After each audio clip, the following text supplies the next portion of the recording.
Guys, finally, we get to sit down. Planning done. No need to, everything is sorted. We can just chat. You don't understand. So you sit around and you have an idea and you think to yourself, we can do something special. Being part of something that is already has that following that it does have. And you think about what you can bring back, what we bring as South Africans. And then finally, the day has come. And now we're here. And I get to sit around and we talk rugby. The lucky thing about it is, Scala, maybe you can elaborate as well, is I've spent months and years listening to the guys in the UK talk about the Springboks. And it's not always done, it's with a fork tongue. Like, they make no mistake, they get into the box for no reason. They get into the Springbok fans for no reason. We cop a lot of shit online, especially. So maybe this is an opportunity for us to set the record straight, to show that South African fans are actually quite solid people. If you're good, you're good. There's nothing else you can do about it, right?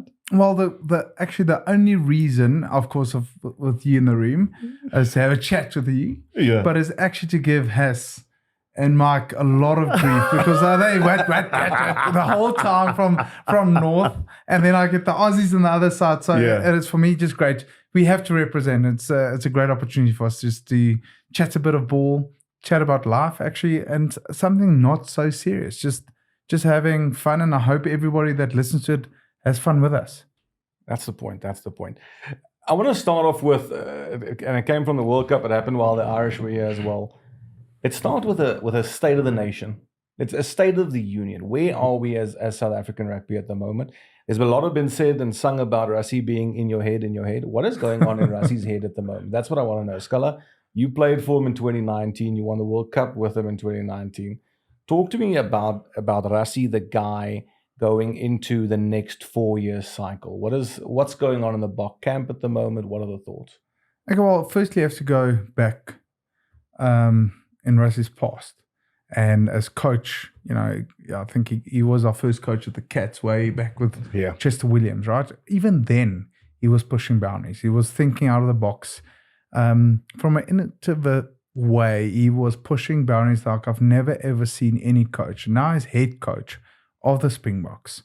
Took over in 2018, where he only had 18 months to go into the 2019 World Cup. And even then he said, guys, this is not the World Cup we're planning on winning. We can have a shot, but unfortunately we don't have enough caps. 2023 is actually the way forward. That's the one we're targeting. We got lucky in 2019. 2023 just showed what the Springboks did. I mean, playing Scotland, playing Ireland, playing New Zealand, England. Top 5. And France. And then you put Tonga in there as well. And it was just unbelievable, the kind of margins of winning those, then winning it. And now it's actually for the first time sort of breathing and saying, okay, fine, I've got for the first time, because we had COVID and the Lions visiting us during that second cycle. Now on almost the third World Cup, now you can properly plan, grow even more depth. And I think we're in a great spot. What I would say to all the South African supporters out there, do not expect, it's not miracles. It's not miracles. And don't think we're going to win every game, because the reality is Rassie plans way in advance. I mean, we got in 2018, the first meeting we were up, he showed every game we're going to play. We're going to rotate here, there, there. And everyone's like, you're crazy, man. But that's how he sort of grows loyalty within the squad. Scala, you playing in 3 weeks' time. Andre, you playing there. Whoever plays, but he gets the team around his belief, his vision. And I think I'm very excited, not just about Rassie, but the guys he actually brought into the squad. We've lost a couple of coaches. We've got new coaches coming in. Tony Brown is an unbelievable coach, and he played with us at the Stormers. So I'm very excited to see what he's going to do. He's made some funny change for this weekend. So it is just unbelievable, and yet extremely scary to see what's going to come from the Springboks for the next 4 years. Yeah, I looked at it and I was sort of reflecting over what has happened, especially against Ireland and in those 2 games, how I guess I'm more of a realistic sort of person about it, like how you mentioned. Yes, we're not going to win every game, But the key for me is how we play games, how we're getting better. What is it that we're starting to see? And those are the little small things that he's starting to instill. Talking about the man being such an innovative sort of thinker of the game. Who wins 2 World Cups and says we're not good enough? We need to get in new coaches. That's someone who knows exactly what it is to be a leader, to go forth, to be the person that sets the standard, right? Because you see what you're doing. And to his wits, understanding where the new laws are going, what everyone else is screaming about. We need much more game that is running, that is flowy, a spectator's game. For South Africa to ignore that and wait for 4 years will be a long time. For him to say, you know what, who do I know? Who have I worked with? Who have I coached against? And I appreciate what they do. And Tony Brown was that man. He brought him in at the Stormers. To tell you about Tony Brown as a character, so I had a few misfortunes and fortunate situations with Tony. I was playing at the Sharks. He came over, and now we're flying back from Wellington, and his wife was flying with us. And so me being the guy that I am, I offered my business seat class and gave him my business class seat. He's got a very bad back. Every meeting, it's the weirdest thing. He got into the first meeting, he was lying down like this. I'm like, what the hell is wrong with you? Lying in the front and just sitting there and going, yeah, mate, why don't we just run there and just attack them? Mindset, totally different. Way of how he sees things, totally different. I was late for the flight, so I had to forfeit my seat to his wife. That is all I'm saying. Okay, sorry, Bubs, let's go into detail. I've heard on 1 or 2 tours, a bus got you after a great night out, and this particular incident? It was exactly that night. I had... shout out and rest in peace to Jerry Collins. What a legend. The legend says to me after the game, we're playing against the Hurricanes in Wellington, Babs, let's go suss out, let's go see and find the locals and, you know, have a good time. So I was like, okay, great. But then he took me to all these dungeons. Yeah. I mean, I've never seen some of the places I've been with Jerry. And funny enough, first drink on, says, why don't we have a triple shots of vodka? Neat. I was like, oh my goodness, this is going to be a good night. Yeah. And that night just kept on getting worse and worse. I didn't. And then I had my watch set on Australian time, which is a few hours behind New Zealand. And then that's how I mixed up the times. Yeah. Play with me. Work with me with this one. Until I saw the boys all dressed up in kit walking into the club. And I said, I told you, boys, that you're going to come back. We still got some time. They said, no, we're here to pick you up. We're here to pick you up. And then I saw a physio walking in, and I was like, definitely they're picking me up. So if you understand me, back in the days when I was playing, I used to lose my wallet a lot. So I decided that to mitigate everything, let me get a chain to tie my wallet to my belt loop. So I had this massive chain. My pants were sagging. I could walk into the bus and everyone moved up. So there was about 10 seats left in the back of the bus. So I'm looking at this. I had to walk through all these grim faces and give me an idea. Who's on the bus? So on the bus, as I walk up, look and turn, it's old Rudolph Strali, you know, with his beautiful smile and warm-hearted person that he is. He was just sitting there. That is a total opposite, right?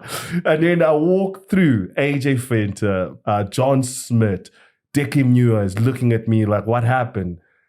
Tony Brown says, oh, mate, I know the boys can go on the piss, but this is a first. So this is what I'm walking to on all these trips, and all the youngsters are looking at this like, oh my goodness, how can a senior player do this? So I sit at the back, I'm right at the back, but I'm like, you know, it's too quiet. Let me sort this thing out. And I've got beats in my head. So I said, AJ Fenter, AJ. But I'm screaming out of my lungs like, I think no one can hear me. AJ just puts his head on the aisle, shakes his head, and he goes, shh. Get to the bus on the other side. John Smith is like, you have to go apologize to Dickie. I get to Dickie. He's like, I'm sorry. Babes, you smell like a berry. Get the fuck out of my face. So now, and then got my business class ticket. As I was about to sit, I was going to sit and spend that glorious time with Rudolph. I said, you know what, Tony Brown's wife can move here. I'm going to my economy. So anyway, 20 And it's a long flight. It's a long And flight. Lord of the Rings was shot there. So, I mean, he went down to the dungeons, but All the dungeons. So it's one of those things where when he was at the Stormers, so he used to train with us, Scala, and then straight after that, we had the Vodacom side still playing the Vodacom Cup then. He would go and train with the Vodacom Cup side. But what he was doing, he was looking after the tents, he was looking after the game plan, he was helping Jerome Parvotter. It's something that is innate to him to coach and help and give back. And he understands the South Africans, how they play. I mean, he was there when Brad Barrett was coming into the scene at the Storm, at the Sharks, helping a youngster. He helped old Peter Grant bash a lot. So that's the kind of player coaching that we have. For me, I looked at what we did against Ireland. I said to ourselves, that's Ireland with 6 years of prepping and playing with the same sort of type of individuals from Leinster, from Ulster, from all what they've done. That's their structure. That's why they can play things off the cuff, because everyone is so instilled into that. We had 4 weeks before that test series, and we just lost the last one. After coming back on a difficult situation, the way that we came back, the patience that we showed maturity of this team. Got me excited to think that a Sasha Feinberg-Mngomezulu comes on 2 minutes in the game and he has a stellar performance against one of the best sides in the world. So where I'll look at it, I think the South African team is looking at it and saying, you know what, we're in a healthy position. When I was sitting and staying with the players leading up to these tests, just asking them, does it feel like going back to school or is it business as usual? Most everyone said, feels like going back to school, but we're about business as usual. Yeah. What is interesting about this whole championship is we actually the most consistent squad out of all four. Yeah. So if you take Australia, New Zealand, new coaches, new squad, from our perspective, we've got this ability in our squad. Yes, it's a bit older, I think, but we've got exciting young players coming through. But reference to last thing about Tony, I think, is already you can see there's a footprint or a fingerprint rather from Tony, the Welsh game, the Ireland game, playing more expansively, especially at Loftus. And so then once again, I'm very excited to see what kind of differences he will make. Because if I look at the squad, we've got an unbelievable pack and we've always had a great pack. Now the backs, if you look at the backs, they are scary. I think this is the time for a youngster. If you're a young South African rugby player and you're bubbling under, you're almost sort of tearing into the national side, you will be so excited to get into this squad, to this environment, because it's an environment that asks a lot out of you to be excellent, to be brilliant, and you know you're going to learn more there than you'll learn at your franchise. I think that's what we want international sort of environment to be. Yeah. And that's what the Springbok squad and environment is at the moment. It's a place where you can be excellent. Yeah. So I think every junior young player wants to be there. Speaking about junior young players, looking at the starting lineup for the backline, Reinach, Sasha Feinberg-Mngomezulu, Curtly Arons, Damon Delenda, Jesse Krill, Cheslin Colby, Valileru. There's a mixed color, young and old. Yeah. I think to myself, a guy like Sasha, the opportunity to play, put the Bok 10 jersey on. So firstly, you got a lot of responsibility. Yeah.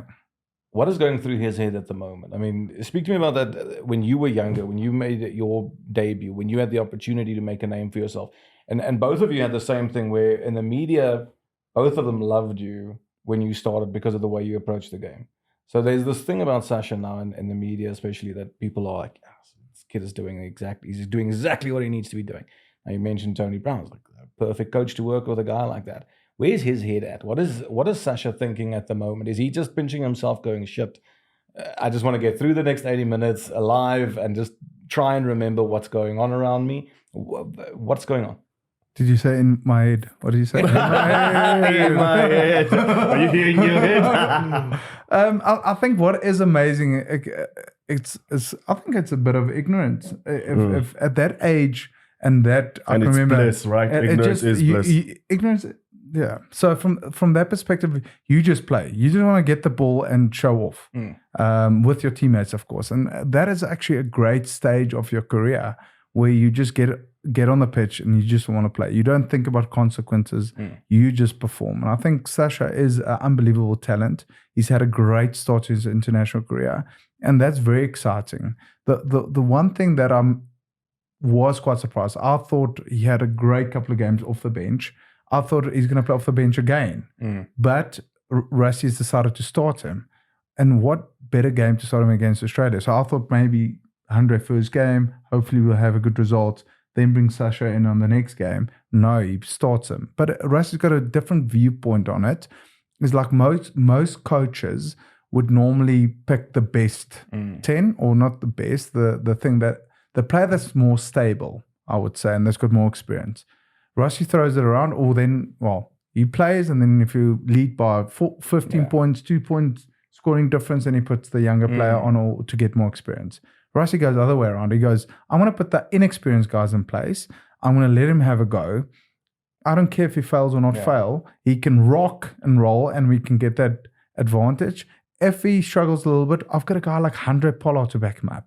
The ultimate 10, stable. He Similar can kick to that the points. semi-final, 100%. right? Against England. Yeah. So But this is my thing. And I mean, again, it comes back to kind of what's said in the media. Now, bring Manie Libbok into the conversation. The conversation is almost like, okay, now Rassie's forgotten about Manie Libbok. Yeah. But what I'm getting from two guys... I wouldn't say that. That's the thing, is what I'm getting from two guys... It's a plan. It doesn't mean he's not forgotten. No. He's got an opportunity to give Sasha a couple of minutes.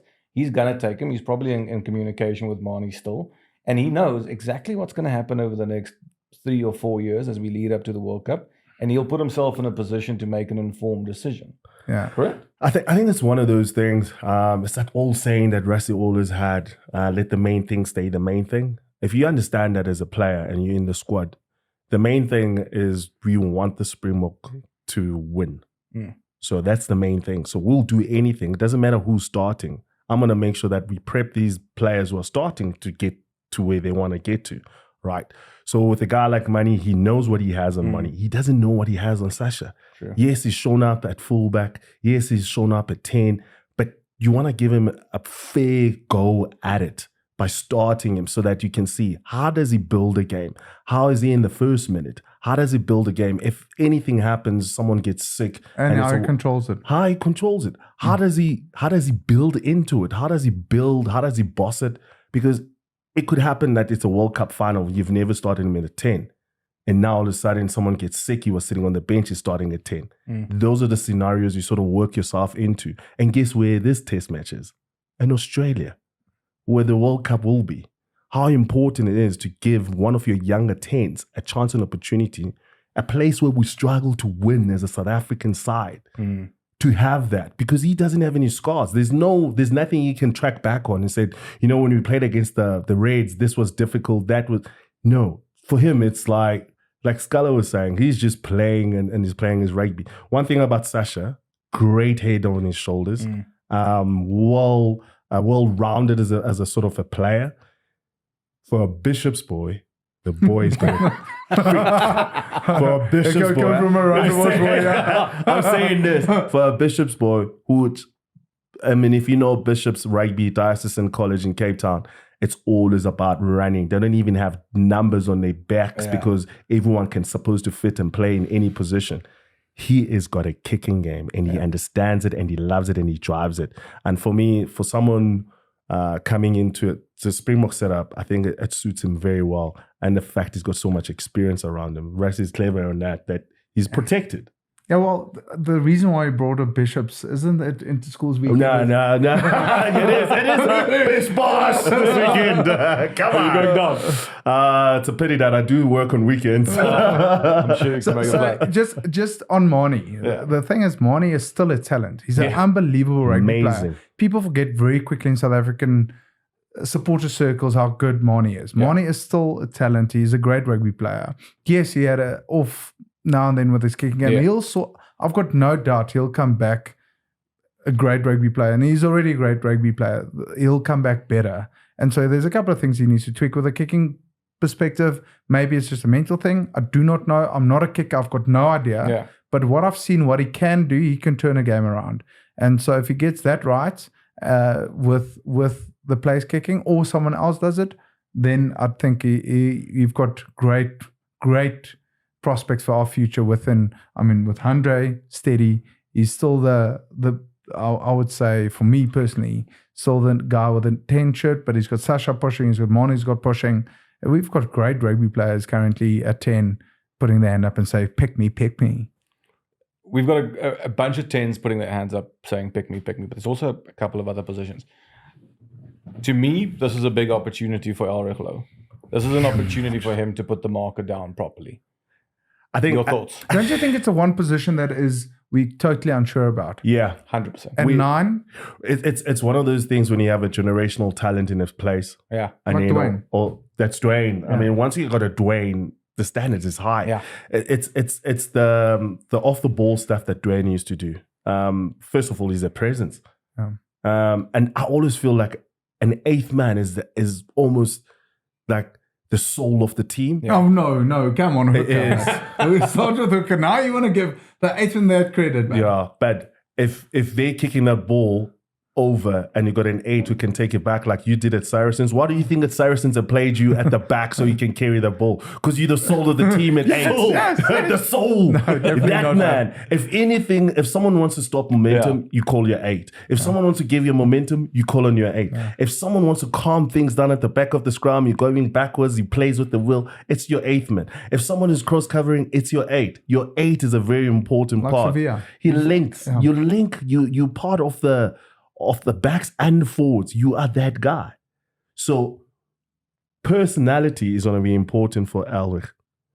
When I say personality, I know we're talking rugby. Yeah. I want him to express himself in terms when he carries. It's like no one can stop me. Yeah. When he hurts you on a tackle, it's like you dare run against us type of situation. And that's what your 8 has to set. So that's the set and the standard that he has to make sure he plays to, because no one else has taken that. Every time you mention something like that, it takes me back to, you told me a story a couple of years ago about Japie Mulder, how he used to tackle. Tell that story, because that's what I want. Goodness. That's what I want Elrich to understand. The weekend. So I'm making like my first season debut, and the Springboks just got dropped.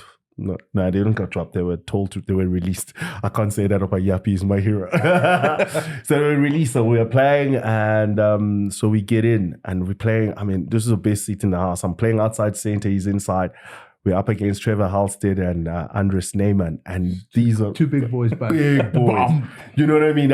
I'm sitting there. I'm thinking to myself, this is a great seat to watch this game from.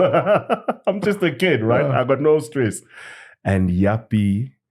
So Andres Neyman comes on a good, this is a good decoy line, and Japie milks his ribs. You just hear, fuck Japie. and I saw that his shoulder like took his ribs apart, and I was thinking to myself, this is what it's supposed to be. Yeah. Like, I was like, that's a standard set for me as a partner, because I can't come in softer than that. Yeah. You know what I mean? I'm looking at him, I'm thinking, I can't come in any softer. But those are the kind of sort of situations that you get when you're playing with the most senior players, especially who are Springbok, like ideally right there, premium. And that's what I think, Elrich, if he wants to make sure that is his jersey, he has to come dominant. Scala, if Elrich lifts his head out of the scrum, he's got Peter Steff on the one side, Siya on the other. Yeah. He mentioned being part of that partnership. I mean, that's some big shoes to fill. Firstly, he came up under Duane Vermeulen at the Bulls, so he would know pretty much what the man is. But when the whistle goes, it's an entirely different ball game. What do you want to see from Elrich at 8 over the weekend? Well, for me, it's just play. Don't try to do anything different. Play like you played the Bulls. I mean, he's a tough cookie. I mean, he was in the season 2020 when we finished up in 2019. I asked Duane about him, and Duane was still playing there. Yeah. And so he and Duane had a scuffle on a training pitch, and it's like he stood up. He was a kid, man, and Duane is a senior, big boy. We wrestled, and a lot of trips to actually Sun City. We would have a couple of cold ones. Yeah. Of course, started early, played a bit of golf. Then we had a couple after. And that's, like in rugby terms, you do understand that is part of Gees. You have to have a couple. The brand is followed, of course, being part of the Blue Bulls. And late at night, where everyone goes to bed, we still have a couple. And then sometimes it leads into a bit of a argy-bargy wrestle kind of thing with clothes on, of course. You hope so. And maybe there wasn't any If you play your cards it's literally then the guys get physical, but Yeah. not in a punching way, but in a wrestling way. It's Yeah. like, okay, boy, and it was one of those nights in our room, and Duane was my roommate, that it was a full-on old versus young type of wrestling game. And luckily Duane did wrestle. I wrestled a little bit when I was younger, but he was the one guy that particular training session, not in Sun City, that stood up to Duane and said, okay, let's go. No, I'm not scared. I've never stood back for anyone. I'm not going to stand back for you either. So they sort of showed his grit, his spirit, his viewpoint. And since then, I mean, if you look at Ulrich, he's not the type of player that will shout or scream. He's that quiet, confident, almost Peter Steph-ish. Yeah. He keeps his mouth shut and does his work. And that's the beauty about Ulrich. What I do hope is with most of these things is some players like Sasha just rocks from the word go. Then you've got different players that sort of eases into it. He doesn't say much, but he does the work. He doesn't want the credit. He's just a worker. Yeah. If you ask Ulrich to carry it against a brick wall, he does it. If you ask Siya to run him, he says, bring it on. And that's the type of thing that, especially from how I see him, he is that quiet, confident guy saying, come on, world, come on, team, let's take on the world kind of thing. And so from my perspective, I just want him to play his game because he is a talent. And hopefully he gets a couple of games going. And so that's the one position with Visa being out that needs to... We need backup. Need backup. Yeah. And so who is the guy? Is it going to be Ruiz or Ulrich, or who's going to be that guy that's going to fill the boots? And Duane is there to look after him. Yeah. Brilliant. Best thing idea. I think clever sort of ploy from the Springboks coaching management staff. Someone who's just finished, someone who knows exactly how the players are feeling, someone who they can test and ask, like, how's it going? How, even the players themselves, they can come to him and say, you know what, maybe they're overkilling us now, they're overtraining us. So there is a bit of that link. And Duane, I think, will be so vital for Ulrich because he understands him, which is the best thing. He understands what makes him tick. And for this Australian game, I think he will advise him well. And as coach now, he will still wrestle the boys. Come on, boys. You won't. I mean, he hasn't stopped. So I laughed at I mean, I've heard like Duane is not just helping out the Springboks, but he's helping actually all our teams. Yeah. So he's a rough coach. Yeah. Rough meaning is he pushes the limits. Yeah. He doesn't accept anything but everything. Yeah. Like so even with the kids, like I've heard the under 20 boys. You let them know. He got involved with the mauling session, and he got involved. Like there was like he's like, this is how you stop a maul kind of thing, and this is how you maul. He just likes it. That physicality. A guy from Nelspruit still going strong. And the lucky thing is now he doesn't have to go and do it over the weekend, so he can go all out in those sessions. And he does. The one thing I was watching he him, would probably still prefer going doing it over the weekend. I was watching him running his session, like it's like attacking rucks at the box, and you think these guys, everyone is too big to be doing whatever, so they were doing this like racking drill, and Yeben was on the bag, and Duane was telling him to get his ass down, and I'm like, that's what you want because there's no treat. I mean, this guy's got more caps than anyone, blah blah blah blah, but he says, Yeben, get your ass down. We want this to be done properly. You know what it does, and the sort of message that it tells to everyone else is that we're here to work and we got standards. And those are the kind of standards that he's keeping up there. Irrelevant if you played one test match or 115. The one thing that I think if you go back to what makes this group great is entitlement. There is zero of it. And so if you played one test match or 100, doesn't make a difference. Get your job done. And just treat the next guy like you want to be treated. For me, I mean, both of you had the luxury and the joy of playing Super Rugby in its prime. when you would tour Australia, New Zealand. That was a luxury. 4-week tours, the old 6 school weeks. 6-week tours. That is a long time away from home. No wonder 6 you'd miss a weeks. couple of buses and Oh, flights. my friend. For these guys, this is their first experience. For the younger guys, Kurt Liar and Sir Elrich, Sasha, this is their first time playing down under. What are they walking into? Oh. I mean, first of all, the travel. Like, people can tell you about being jet lagged until you feel it. Yeah. I mean, I remember the very first trip that we had there. We decided. Shim,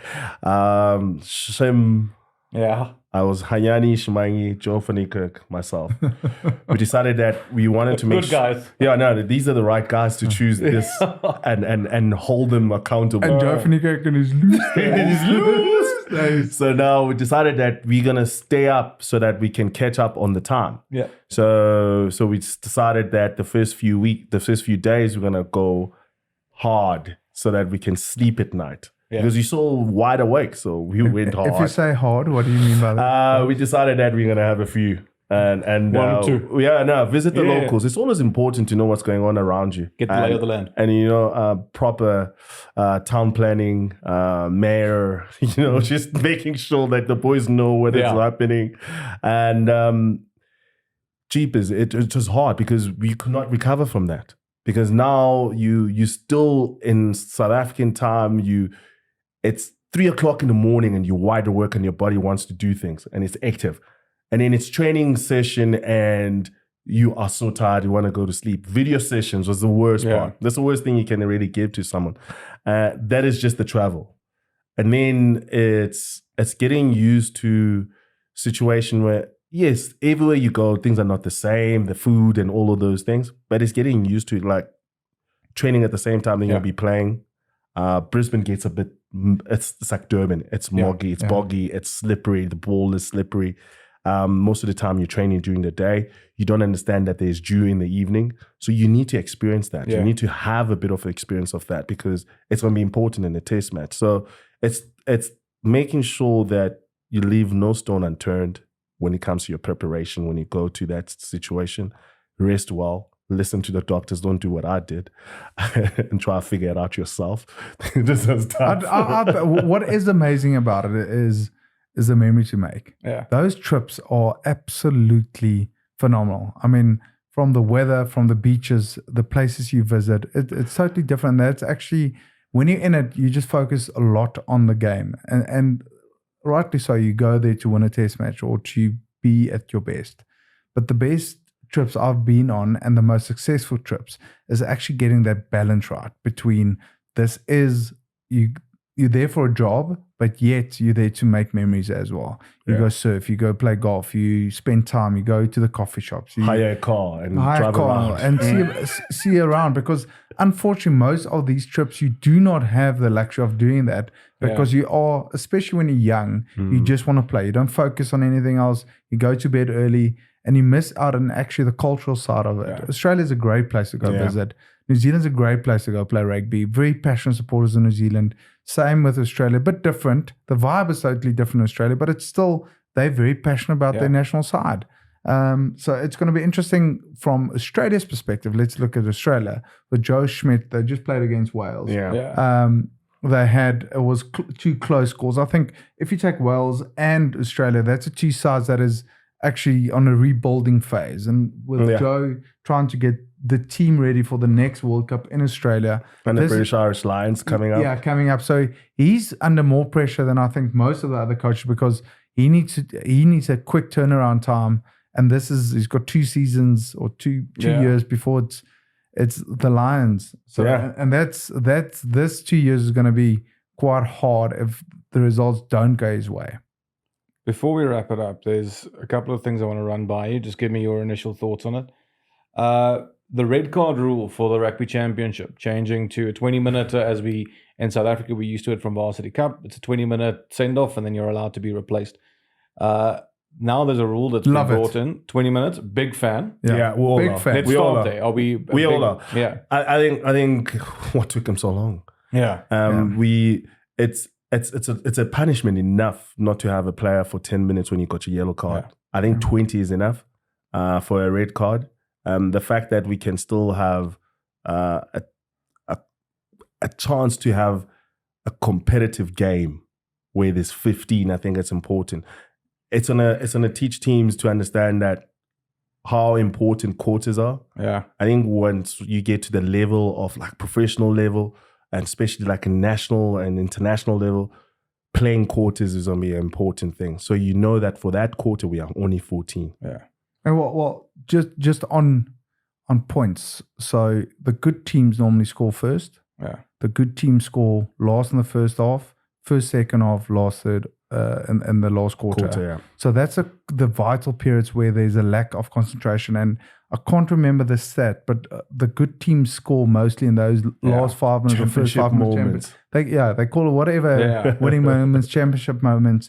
But from my perspective, it's not just great for the players; it's great for the sport. Yeah. Because the outcome of a result can be determined by, and there has been a lot of rule changes. Yeah. And players normally with most things adapt to it. It takes longer to adapt. And so, for example, a hit to the head that was unintentional, but there was contact with the head, that guy's off for 80 minutes, or let's say 70 minutes. To go and play for 70 minutes within a crucial game, take the World Cup final. Andre Esterhuizen against Portugal. Andre Esterhuizen as well. There was no intent. There was, just use the wrong shoulder. Yeah. So from that perspective, it just influenced the game in such a bad way that the real outcome may not be there. So for me to firstly penalize a player for not playing for 70 minutes or 80 minutes, or for the team without a player, that takes away it's a contest. Almost taking a drive away from a golfer. Maybe sometimes you need to take it away. I've had a couple of people who just taken it away. And bring out the iron. If it's a situation like what happened with you and Akker at Loftus.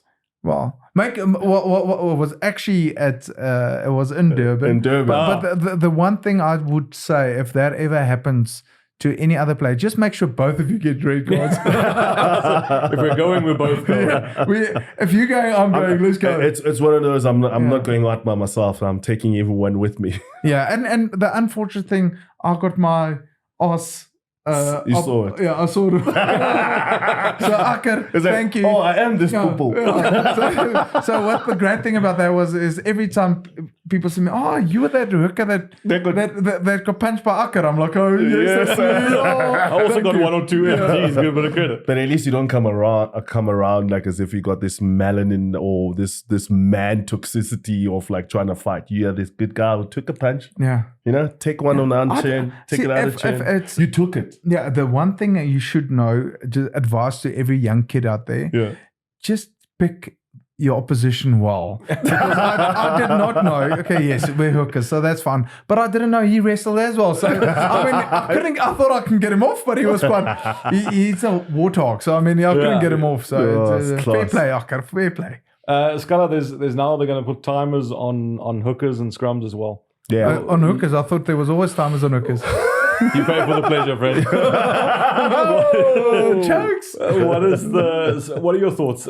Is it possible in an international game to put a timer on a scrum?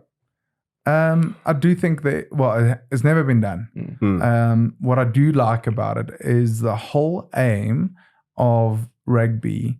It's probably not great for the South African side because I think we want to compose ourselves for every scrum. That is a very big weapon with the mauling. It is composing, making sure everything is in place.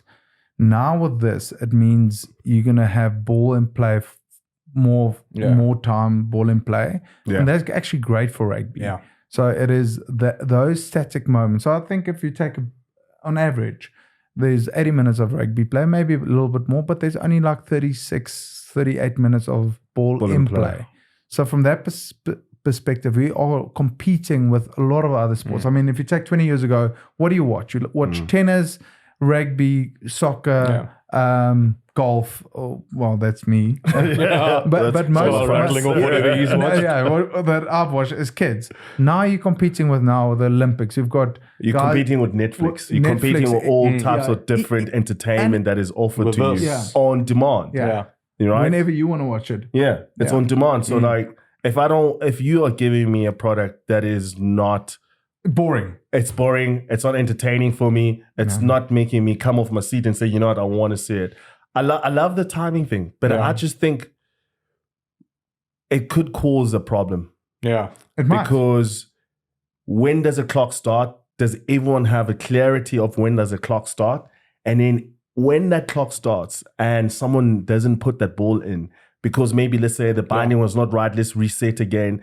Whoever's a person who's operating that clock, goodness, he's going to get abused. Because we're going to see it differently at different times, and it's still going to be teething times. I like the fact it speeds up the setup of the set pieces, because you're right, we need ball in play. I think even that kicking law, where now you can't advance, you have to, it does create space. Calling games at local rugby, like your curry cups, the game does feel quicker. It feels there's more space being offered. Well, but the point is, we haven't changed enough. We haven't changed with the times. Now, the question is, do we change or don't we change? I like rather, we have going to have some teething issues. I think we can make the game a lot more exciting when there is a replay or things like, if you watch the American football, how they interact with this with the fans. You're so right. That is another thing that is needed, Sculler. It's crowd interaction. We need the PA on the referee's mic, because you sitting there watching the game live, and all of a sudden you see a yellow card against your team, but you haven't heard it explained to you of what was the factor, what was the mitigating factors, if there were any. And I think we need to have that interaction. Audience, you need to keep the spectators on the know, because when you're sitting there and you're just gunning for your team, and all of a sudden they give him a red card and you don't know what's happening, and then you have to go home and listen to the. It's a bit late. Last thing I would say is, we are in the entertainment game. Exactly. And so from that perspective, I like what they're doing. I like their trialing. I would rather trial something and fail than not trialing anything at all. Speaking of trying and failing, just the misses tonight. Shooting the shot. So I haven't been over. We'll be no way. The big news in South African rugby at the moment, Siya Kolisi coming back. Is wonderful. Yes, to all South Africans, that's wonderful. There's a kind of media contingent that says France didn't work out for him. There was a problem. Both of you played successfully abroad. Talking about the experience, we don't have intimate knowledge of where, if it went wrong with Rassie in France. Both of you played successfully in the UK. And maybe that is why it was successful. It was in the UK. Maybe going to the UK is where you want to be. What are the factors influencing a decision like this? Why do you want to come home early? Did either of you want to come home early?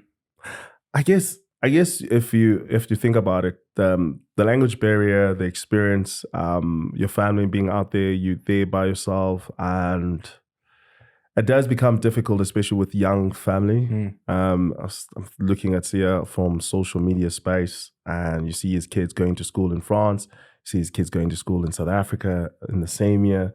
It's a lot for a kid to take, because there's a lot that you have to adjust. You make friends, you adopt. So I think most of those kind of decisions that you make, I know I made mine because of, I was thinking, it was time for me to settle down and try to grow and be with someone that I thought at the time could grow. The reality is he wants to make more money. Absolute nonsense. How many different ways can you say? I want to earn some pounds, baby. I wanted to talking nonsense. down. And it was 1 to 20. Who doesn't take that deal? that bank account had to Who trickle doesn't down. take that deal? But I think it's a thing that it was always. I think for any professional rugby player, I think your talent, or any sports person, or anyone just in life, your talent is your passport. If your talent can get you overseas and play over there to experience that, and then for Siya, like we were saying, rather try it out. And if it doesn't work out for you, it's not a fail. No harm. It just doesn't work out for you.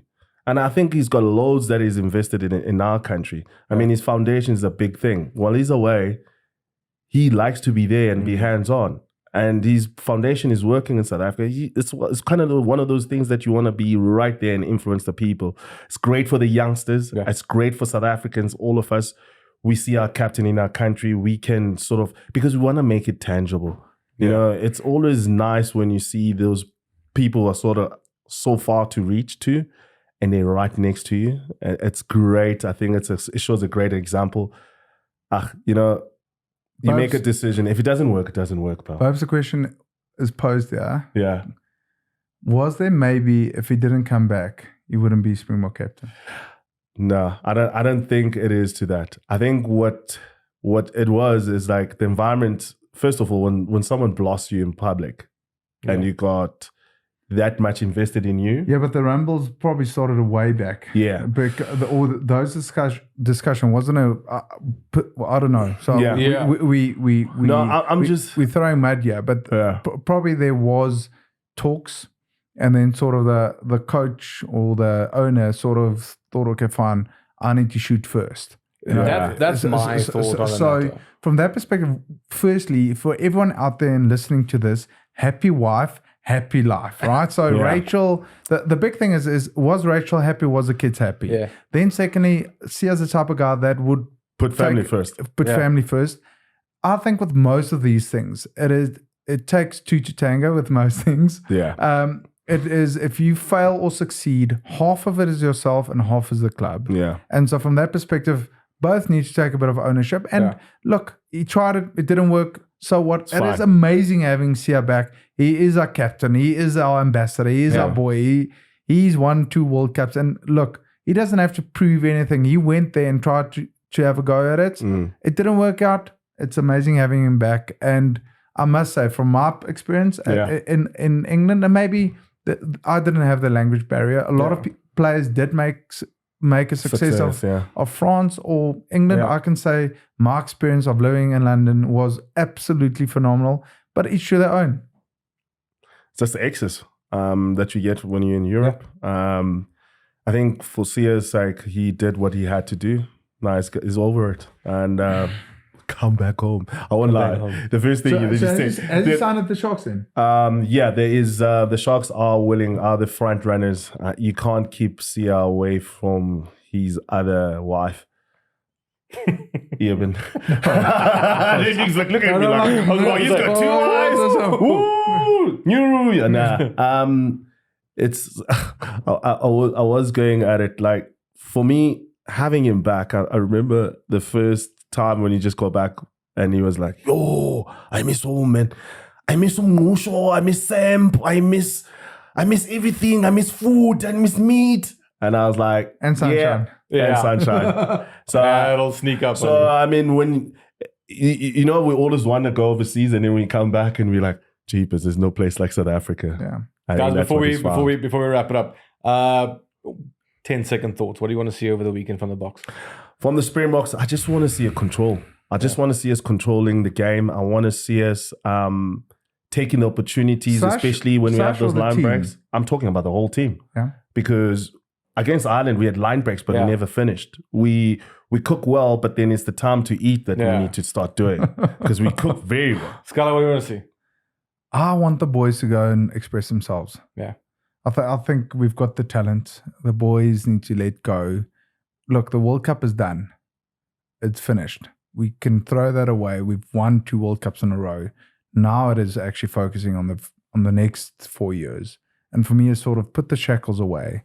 Let's move to another level almost. Result, not the end of the world. I give a damn about the results. Yeah. And people are going to probably shoot me for that. But for me, it's making sure the new players coming in, performing. I want us to get from a process side, not results driven, process driven. Are we getting our scrums right? Are we getting our mauls right? Are we getting the lineouts right? Are we kicking in the right positions?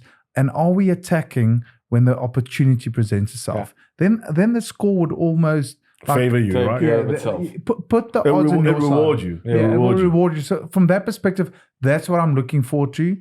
What I would say once again, reiterate this. We're gonna try things in the next 4 years that the public will not like. But just have faith. Yeah. And taking back to 2019 and 2023, as Rassie says, who cares who's number 1 in the world in between World Cups? I'm here to prepare you best for what? For World Cups. People remember who's won the World Cups. People do not remember who was number 1 in 2012. Well, I don't even know. Yeah. It was, and mostly people say, okay, It was New Zealand. New Zealand, days. yeah. It was New Zealand before it was actually New Zealand. Yeah. Or now the last couple of islands. So, I Islands. mean, so the thing is, you can either be first or in between and never get to a semi or have a semi, or you can just win the World Cup. Just with the World Cup, it's simple. For me, important for us to make a statement in Australia because that's where we're gonna go win the third one. Gonna go win it. Gentlemen, that was the first episode of The Good, the Bad, the Rugby, South Africa. Thank you very much for listening. Thank you for tuning in. We'll be back next week, same time, same place. Gcobani Bobo, Schalk Brits, Renier von Zeuner. Thank you very much for tuning in.